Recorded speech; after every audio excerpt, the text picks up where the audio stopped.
Halo teman-teman, Assalamualaikum warahmatullahi wabarakatuh. Selamat pagi, semangat pagi. Pagi. Baik semuanya, terima kasih hadir kembali di acara pertemuan ketiga untuk Project Based Learning. Nah, talking about Project Based Learning nih teman-teman, hari ini kita akan belajar tentang konsep dan pelaksanaan pembelajaran berbasis proyek ya, atau kita sebutnya PJBL atau Project Based Learning. Oke. Nah, sebelum kita bicara tentang PBL tadi, kita harus tahu dulu nih teman-teman tentang peraturan atau ketentuan dari Kementerian Pendidikan dan Kebudayaan. Ditambah lagi dengan usulan Presiden ya. Jadi ada 5 arahan Presiden dalam percepatan pembangunan sumber daya manusia unggul 2020 sampai 2024. Nah, kita kan dulu pernah nih ya, waktu masa-masa pemilu, itu ada namanya revolusi mental dan sebagainya. Nah, ini berimpact atau berdampak kepada salah satu ketentuan Presiden, yaitu membangun SDM unggul. Nah, di sini ada beberapa hal yang harus diperhatikan. Yang pertama adalah pendidikan karakter. Kenapa sih pendidikan karakter penting? Karena di sini kita ingin teman-teman semua atau anak didik nantinya ini berkarakter Pancasila. Apa maksudnya? Nah, berkarakter Pancasila ini berhubungan dengan attitude kita sehari-hari, character building, karena kita melihat semakin kesini ya banyak fenomena yang nggak wajar gitu ya tentang karakter anak-anak didik kita, atau kita sebutnya character loss. Nah, ini dia yang ditanamkan oleh pemerintah bahwa pertama, anak-anak harus mempunyai pendidikan karakter. Dan sekolah, rules-nya, peranannya sudah berbeda. Bukan hanya jadi sumber ilmu untuk gurunya, tetapi juga menanamkan atau mengamalkan karakter-karakter. Yang di sini kita sebut pengamalan Pancasila. Oke. Lanjut yang kedua nih teman-teman, yaitu pemberdayaan teknologi. Nah, siapa sih yang nggak bersahabat sama teknologi gitu ya? Karena kita semua udah nggak bisa melawan teknologi. Digital itu teman kita, digital is kawan gitu ya, digital is our friends. Nah, dengan adanya pemberdayaan teknologi, ini akan memperkuat teknologi dan pemerataan kualitas pendidikan di seluruh Indonesia. Baik dari daerah terpencil maupun di kota besar, semua mendapatkan kesempatan yang sama untuk pembelajarannya. Jadi misalnya nih teman-teman, dulu saya tinggal di kota Semarang misalnya, dan teman saya di kota Jakarta. Itu kerasa banget timpangnya teman-teman.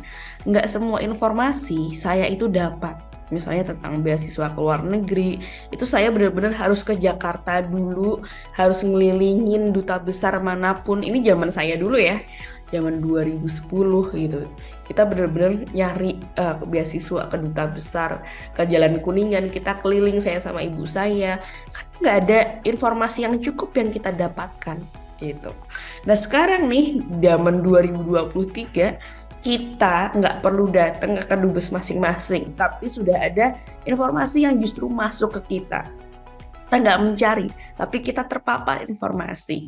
Nah, ini kan dari Semarang maupun dari Jakarta, semua akan mendapatkan pemerataan informasi yang sama ya, dengan adanya teknologi yang terus berkembang. Nah, inilah yang diharapkan oleh Kementerian Pendidikan Teknologi sebagai alat pemerataan. Oke. Selanjutnya adalah investasi dan inovasi. Nah, ini kebijakan pemerintah harus kondusif untuk menggerakkan sektor swasta agar meningkatkan investasi di sektor pendidikan. Nah, ini menarik teman-teman karena terkait investasi dan inovasi. Jadi di Kemendikbud sendiri, ini Kemendikbudristek ya, mereka mengadakan yang namanya Kampus Merdeka, utamanya berkolaborasi dengan mitra gitu ya. Salah satunya EduCourse teman-teman. Jadi kita ini bagian dari pengembangan inovasi pendidikan, seperti halnya yang kalian lakukan sekarang, studi independen ataupun magang bersertifikat. Nah, ini adalah bagian dari pengembangan investasi dan inovasi di dunia pendidikan. Nah, selain itu, tentang penciptaan lapangan kerja. Semua kegiatan pemerintah berorientasi pada penciptaan lapangan kerja.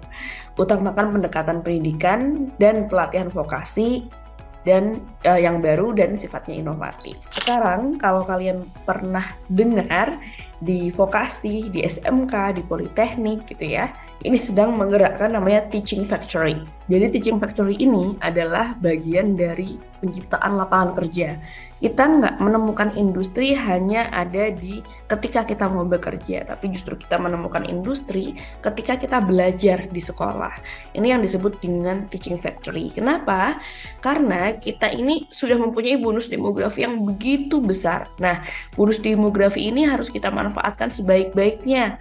Nggak malah justru meningkatkan angka atau meningkatkan angka tingkat pengangguran atau TPT, tetapi justru bisa menyerap pengangguran ini sendiri. Nah, disinilah pemerintah berfokus pada penciptaan lapangan kerja yang orientasinya semua harus terserap kerja. Nah, makanya ada kolaborasi ya antara dunia industri, dunia pendidikan, kemudian di vokasi sendiri ada Teaching Factory, dan sifatnya adalah nanti akan banyak project based learning yang berhubungan dengan Teaching Factory.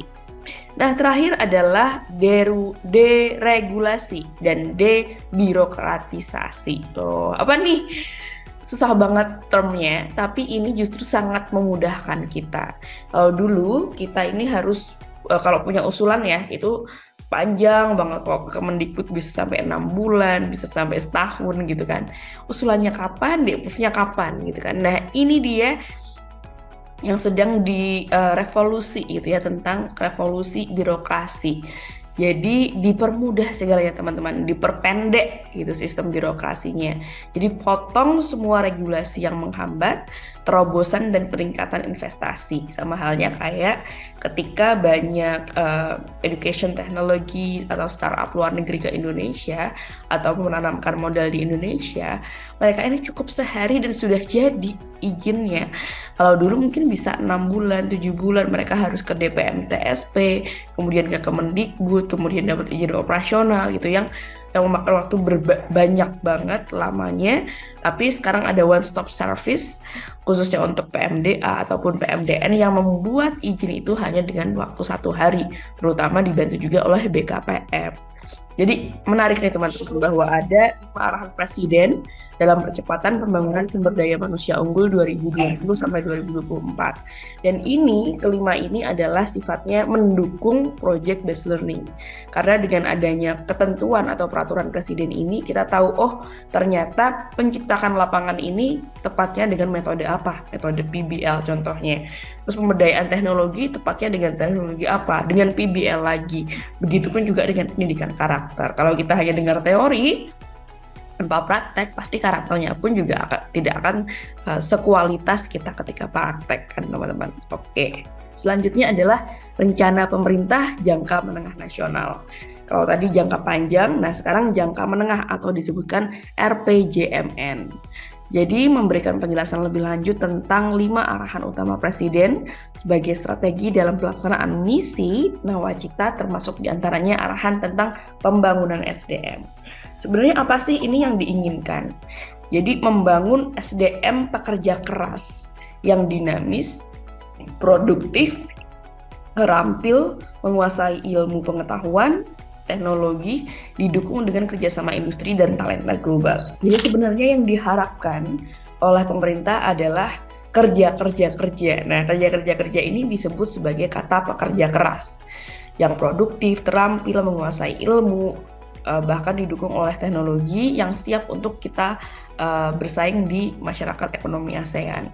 Nah, gambarnya seperti ini nih teman-teman. Ini menarik sekali karena terkait tingkat pengangguran lagi-lagi itu tinggi sekali yang berasal dari SMA, SMK, bahkan universitas. Jadi deg-degan nih kita yang lulusan universitas, yang lulusan SMA, SMK, bahkan opportunity nganggurnya itu lebih tinggi dibandingkan SD dan SMP lulusannya.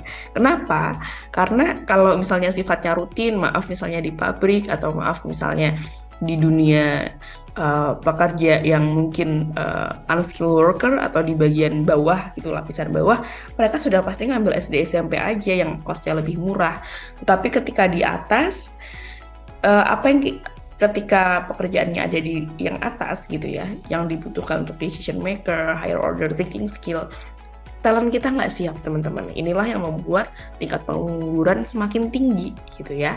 Nah, ini jadi PR banget nih buat kita bagaimana kita bisa sesuai menjadi pekerja yang dinamis, produktif, terampil, bahkan menguasai iptek dan juga kita mempunyai kerjasama industri maupun dunia global. Nah, lanjut nih terkait interpretasi Kemendikbudristek terhadap visi presiden. Jadi kalau kita lihat ada nih ya yang namanya Merdeka Belajar. Nah, ini seru banget karena Mas Menteri ini orang yang sangat pintar, yang memang paham pendidikan nggak cuma bisa kayak gini-gini aja, harus direvolusi, harus berubah. Nah, maka ada Merdeka dalam Belajar yang kalian sekarang lakukan. Nah, MK, prodi lain. Jadi mereka ini boleh untuk belajar di prodi lain. Dan sedangkan kami sebagai fasilitator begitu ya dalam hal studi independen, bentuknya pun bukan kuliah formal, bentuknya ada magang, ada studi independen, ada KKN, ada praktisi, nanti kita mengundang praktisi-praktisi, dan tentunya semuanya melibatkan project based dan case method, gitu ya.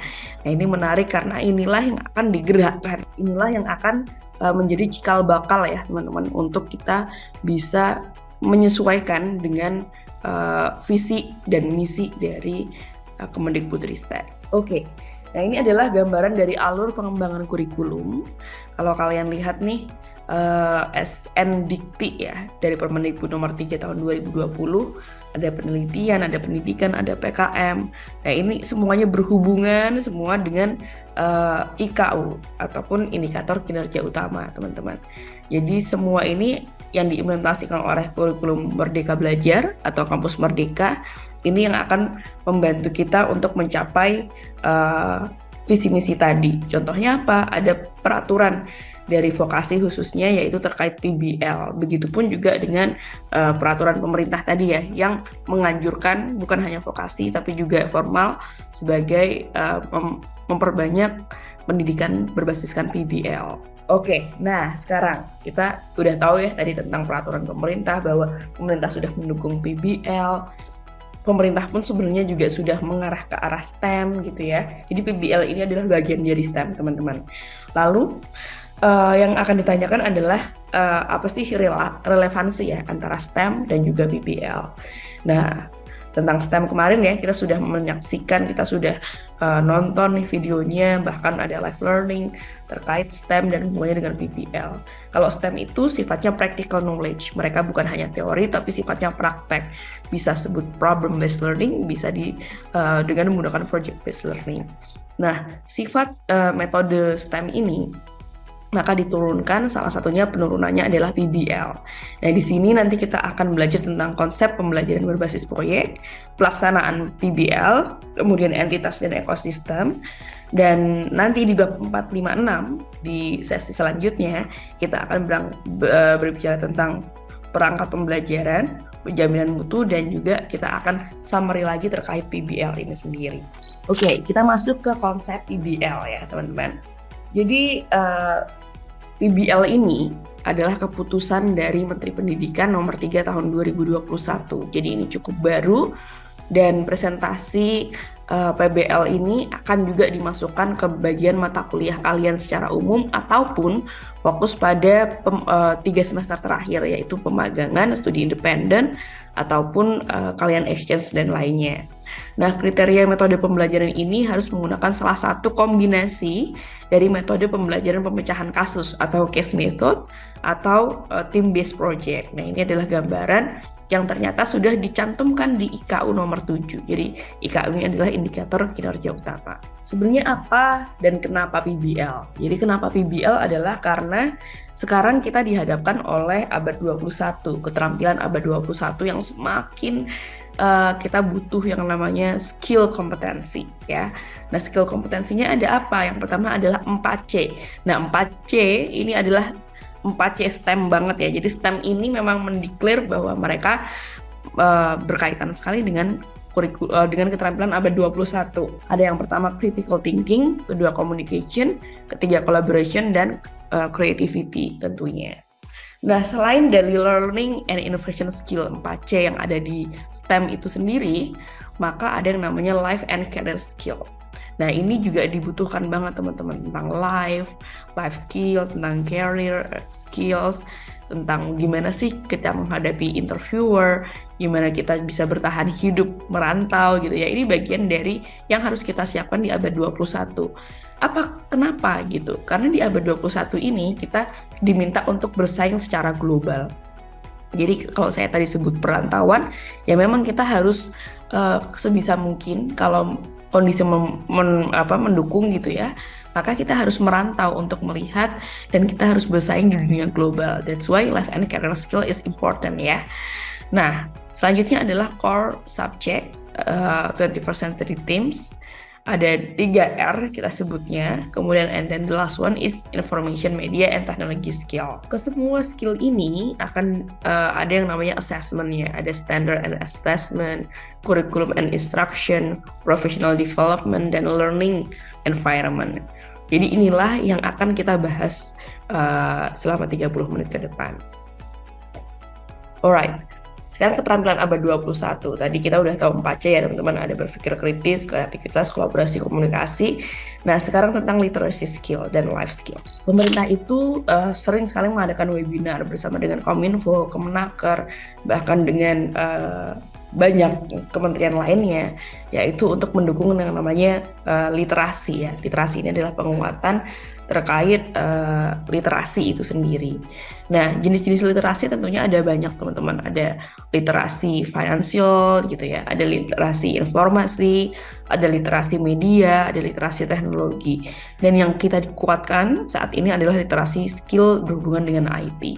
Kenapa? Karena kita ini dipapar oleh teknologi informasi yang begitu banyaknya, informasi masuk ke kita. Kalau kita nggak punya literasi media, semuanya itu yang hoax pun akan kita serap gitu ya. Nah, makanya kita butuh pendidikan berbasiskan literasi media. Selanjutnya adalah life skill, yaitu terkait bagaimana kita bisa bertahan hidup, bisa bersaing, dan tentunya ini yang akan menjadi skill kita atau modal kita, soft skill kita untuk bisa bersaing. Oke, kita dapat knowledge-nya nih tentang STEM, kita dapat knowledge-nya tentang PBL. Tapi bagaimana kalau kita nggak bisa bicara atau menyampaikan pendapat kita di muka umum? Bagaimana kita nggak bisa ngelit anak-anaknya? Karena kita butuh yang namanya soft skill tentang leadership kan. Guru ini butuh yang namanya leadership-nya sangat tinggi. Karena apa? Kita akan mendirect, kita akan mengatur siswa-siswa kita. Maka inilah yang harus diperhatikan, adanya fleksibilitas, kepemimpinan, inisiatif, produktivitas, dan kemampuan sosial. Inilah yang juga akan dipupuk ya teman-teman ketika project based learning. Nah, dipupuknya seperti halnya dengan adanya tim project, kolaborasi, berkomunikasi, ini nanti kita akan semakin tertrigger untuk mendapatkan kemampuan dari life skill itu sendiri. Nah, tujuan PBL ini menarik karena ini meningkatkan kemampuan mahasiswa ataupun siswa dalam memecahkan masalah proyek. Jadi kita ini nggak pakai teori-teori gitu ya kalau PBL. Mereka fokus kepada praktek, dari praktek itu mereka belajar. Jadi mereka belajar untuk memecahkan masalahnya sendiri, tanpa dibantu dengan fasilitator dulu gitu ya. Tapi ini dibantu banget sama riset base sebelumnya. Jadi mereka bisa lihat riset-riset sebelumnya bahwa oh iya ketika saya melakukan ini maka ini benar nggak sih hipotesisnya? Oh betul, maka bisa kita sempurnakan kembali. Tapi jika salah kita bisa mempunyai sebuah hasil yang berbeda yang ini akan menjadi bagian dari pemecahan masalah dalam proyek itu sendiri. Nah, kemudian ada memperoleh kemampuan dan keterampilan baru mahasiswa dalam pembelajaran. Tentunya dengan adanya project based learning, teamwork, kita dipaksa untuk berbicara, kita dipaksa untuk komunikasi, berkolaborasi, tenggang rasa, bahkan kita bisa terlihat dari kemampuan leadership kita. Apakah kita ketika menjadi seorang leader atau menjadi seorang pengikut, kita bisa menyesuaikan dengan tim kita. Nah, kemudian ada membuat mahasiswa lebih aktif dalam memecahkan masalah dalam hasil produk nyata. Tentunya mahasiswa nggak cuma dengerin ya teman-teman, tapi juga akan langsung berkreasi nih, karena sifatnya kita harus menghasilkan hasil produk nyata. Di pertemuan sebelumnya, kalian sudah mendapatkan ya teman-teman semuanya, tugas-tugas nih. Oh, ada tugas tentang kita diminta untuk membuat project sederhana terkait alat STEM. Nah, inilah yang akan kita tantang ke teman-teman. Kita berpikir kreatif bikin apa ya? Kemudian kita kolaborasi sama teman-temannya, kita pitching bersama teman-teman dulu mana yang 3 terbaik, maka setelah itu akan ada sesi presentasi gitu ya. Inilah yang membuat akan ada peningkatan keterampilan dari siswa, kita bisa tertrigger untuk masalah soft skill dan life skill tadi. Dan terakhir adalah meningkatkan kolaborasi, khususnya pada kerjasama kelompok. Nah, kita masuk ke elemen PBL. Jadi di elemen PBL ini ada yang namanya key knowledge, kemudian ada understanding and success skill, challenging problem or driving question, sustained inquiry, authenticity, student voice, reflection, critic, revision, and public product. Nah, ini sebenarnya yang kita STEM banget ya. Kalau kemarin kita bilang start with your imagination gitu. Nah, ini dia yang kita sebutkan di sini nih teman-teman. Challenging problem, atau kita udah tahu nih masalahnya apa. Oh iya, kita akan mendriving dengan sebuah pertanyaan atau imajinasi itu sendiri. So PBL is very relevant with STEM ya teman-teman. Jadi kita mulai dari imajinasi atau driving question. Oh, apakah ini bisa menjadi alat penggaruk punggung gitu contohnya. Kemudian kita mulai dari sustained inquiry. Kita harus membuat beberapa jenis inquiry ya. Oh, bisa jadi enggak jika ditambahkan apa, bisa jadi bagus jika ada apa. Kita tulis dulu nih inquiry-nya dulu, atau kita tulis persepsi kita ataupun inquiry kita.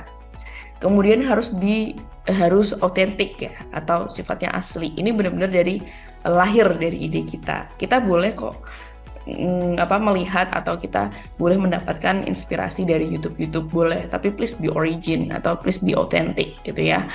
Karena nggak semuanya bisa melihat, oh itu nantinya kalau misalnya besar, kalau misalnya produk kalian bagus, itu akan kelihatan ini nyontek atau enggak gitu kan ya. Karena disinilah terkait dengan paten nantinya. Jadi please be authentic gitu ya. Karena ini akan mempermudah kalian untuk mendapatkan paten karena tidak ada penemuan yang sama persis sebelumnya. Nah, tapi don't worry teman-teman, ada namanya ATM ya, amati, tiru, modifikasi. Jadi walaupun kalian akan mendapatkan inspirasi dari buku, dari YouTube, tapi ini kalian harus sempurnakan lagi atau kita harus membedakan dengan ada penemuan yang sebelumnya. Nah, kemudian student voice and choice. Jadi kita memberikan hak kepada siswa, pilihan untuk bersuara. Kalian boleh mengumpulkan apapun. Jadi kalian boleh menganalisis sesuai dengan gambaran kalian dulu gitu. Nah, setelah itu kita ada namanya reflection. Di bagian reflection inilah yang dibutuhkan fasilitator. Kita juga akan lihat ya, oh bener nggak? Coba gitu refleksinya dia. Oh ternyata ketika saya melakukan ini nggak sempurna nih Miss gitu ya. Lalu apa yang harus dilakukan? Nah disinilah saya sebagai fasilitator harus turun ke bawah gitu untuk memberikan kritik, untuk memberikan revisi, dan tentunya diharapkan nanti untuk masuk ke public product gitu, atau mereka sudah bisa siap publish dari PBL ini sendiri. Oke, jadi itu tadi gambaran terkait elemen PBL ya, tentang key knowledge, key success skill, kemudian driving questions, sustained inquiry, dan lainnya. Jadi ini adalah gambaran dari elemen PBL. Lalu apa sih prioritas dari proyek PBL? Yang pertama adalah proyek eksternal, proyek untuk kompetisi, kemudian proyek internal, dan proyek riset dan pengembangan usulan guru. Nah, sebenarnya ada 4 bagian ya teman-teman terkait prioritas proyek. Yang pertama ada proyek eksternal. Nah, kita bisa dapatkan dari PBL ini dapatkan dari dunia industri atau dari mitra gitu ya. Mitra butuh nih, bisa nggak kalian bikin robot pengepel lantai gitu. Nah, dari eksternal ini kami butuh bantuan untuk mahasiswa membuat robot pengepel lantai misalnya. Nah, disinilah para mahasiswa bisa melaksanakan proyek-proyeknya berdasarkan dari inquiry dari mitra gitu ya, berdasarkan dari gambar permintaan mitra. Nah, selain itu juga ada nih terkait kompetisi ya. Jadi banyak banget kompetisi terkait misalnya contohnya robot atau alat-alat sederhana, ataupun misalnya STEM project gitu atau capstone project yang sifatnya misalnya alarm banjir, penjernihan air dan sebagainya. Nah, biasanya proyek-proyek ini diminta sebagai kompetisi ya.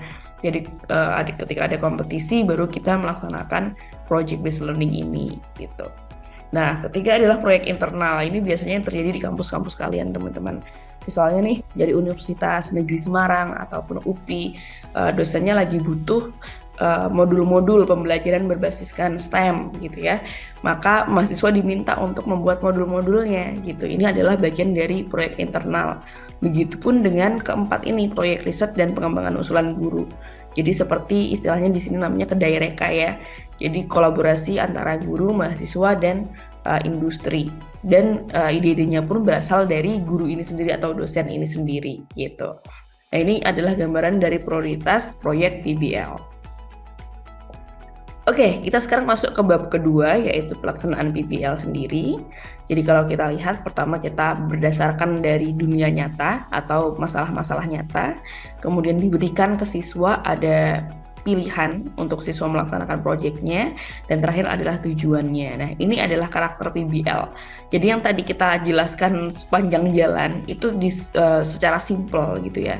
Ini terkait dengan problem apa sih di sekitar kita, kemudian siswa berimajinasi, memberikan inquiry, mereka coba analisis untuk tentunya ada tujuan proyeknya, yaitu membuat produk seperti apa gitu ya. Ini adalah karakter PBL sendiri. Nah, kemudian apa sih keterampilan yang dibutuhkan dalam pembelajaran ini? Yang pertama adalah komunikasi dan presentasi. Nah, kenapa ini yang pertama? Karena memang ini adalah basic life skill ya yang harus kita punya untuk kita berbicara. Kalau kita udah punya produk nih, tapi kita nggak bisa mempresentasikan, sayang banget produknya, ya nggak teman-teman? Nah, ini sangat penting karena kita bisa mendeliver ide kita sesuai dengan harapan kita ketika kita mempunyai komunikasi yang baik ataupun mempunyai cara presentasi yang menarik gitu ya. Nah, makanya sebelumnya kalian akan diberikan pembekalan public speaking ya untuk yang pertama kali, karena ini akan sangat berhubungan dengan PBL tadi. Kemudian yang kedua adalah manajemen organisasi dan waktu. Tentunya PBL ini memakan banyak waktu teman-teman. Tidak seperti kita duduk manis mendengarkan guru gitu ya. Tetapi ini justru kita praktek, dan praktek ini tentunya memakan banyak waktu.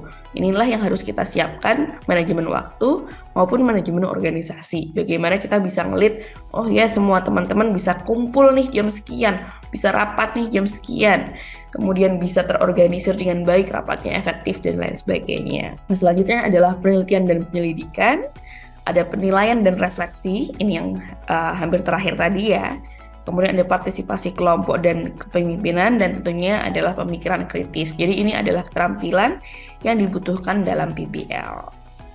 Nah, sebelum terakhir nih, ini menarik karena kalau tadi kita udah tahu tentang PBL, ternyata ada yang namanya skill kompetensi debriefing. Jadi ada pembekalan kompetensi keterampilan, kemudian ada project work atau pekerjaan berbasiskan project, dan tentunya ada evaluasi gitu ya, evaluation.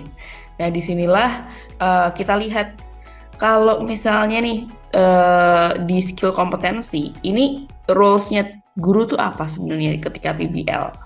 Kita sebagai motivator, kemudian ada advisor, guide, fasilitator, dan juga evaluator. Nah, sama banget kan sama STEM sebelumnya teman-teman. Guru itu bukan hanya sebagai sumber ilmu aja atau mendeliver ilmu aja, tapi justru peranannya berubah ke arah motivator, ya, ke arah advisor, ke arah guide, ke arah fasilitator, bahkan evaluator. Jadi guru nggak teacher centric, tapi sifatnya student centric, karena kita melayani siswa-siswa ini. Nah, lalu siswa ini sifatnya kayak gimana?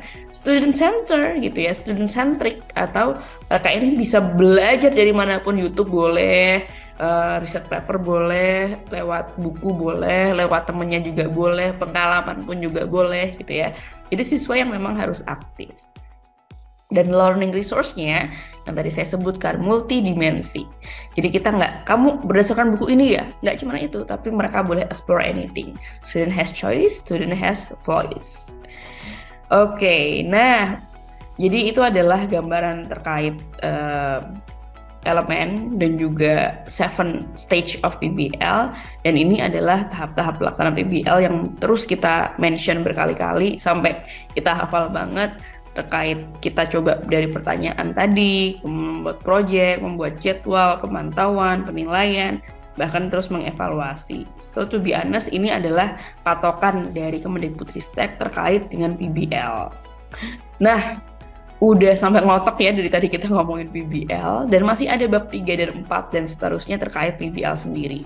Jadi intinya teman-teman, ini adalah pembaruan dari pemerintah dan ini sangat relate sekali dengan STEM karena pemerintah baru mencanangkan 2021, sedangkan STEM sudah sejak 2001 ya teman-teman. Jadi ada 20 tahun nih senjangnya antara apa yang sudah dilakukan oleh pemerintah Amerika dan yang kita lakukan sekarang. Tapi nggak ada kata terlambat, semuanya bisa kita mulai. Nah sekarang PR-nya adalah belum banyak guru-guru yang paham benar tentang PBL, belum banyak guru-guru yang paham benar tentang STEM. Nah disinilah kalian menjadi generasi unggul, generasi penerus yang pastinya kalian punya kompetensi lebih dibandingkan teman-temannya. Kalian lebih familiar nanti dengan STEM dan PBL, bahkan mendapatkan sertifikasinya dan langsung dididik oleh STEM Expert dan juga First STEM Organization di Indonesia. Jadi inilah yang harus kalian pahami betul, bahwa revolusi di dunia pendidikan ini is a must gitu ya, ini harus banget. Dan dengan cara kalian memahami bagaimana metodenya, bagaimana ujungnya gitu, visi misinya, dan ini sangat relate, ini yang akan masuk ke dalam pikiran bahkan alam bawah sadar kita bahwa kita sebagai agen dari perubahan pendidikan di Indonesia. Oke teman-teman, baik itu di sesi kali ini, semoga menyenangkan dan bisa memahami. Kritik dan saran juga diperbolehkan ya, dan kalau ada pertanyaan boleh langsung ke grup WhatsApp masing-masing, dan tentunya nanti kalian bisa mengerjakan kuis setelah ini. Oke, thank you and see you again. Salam pendidikan.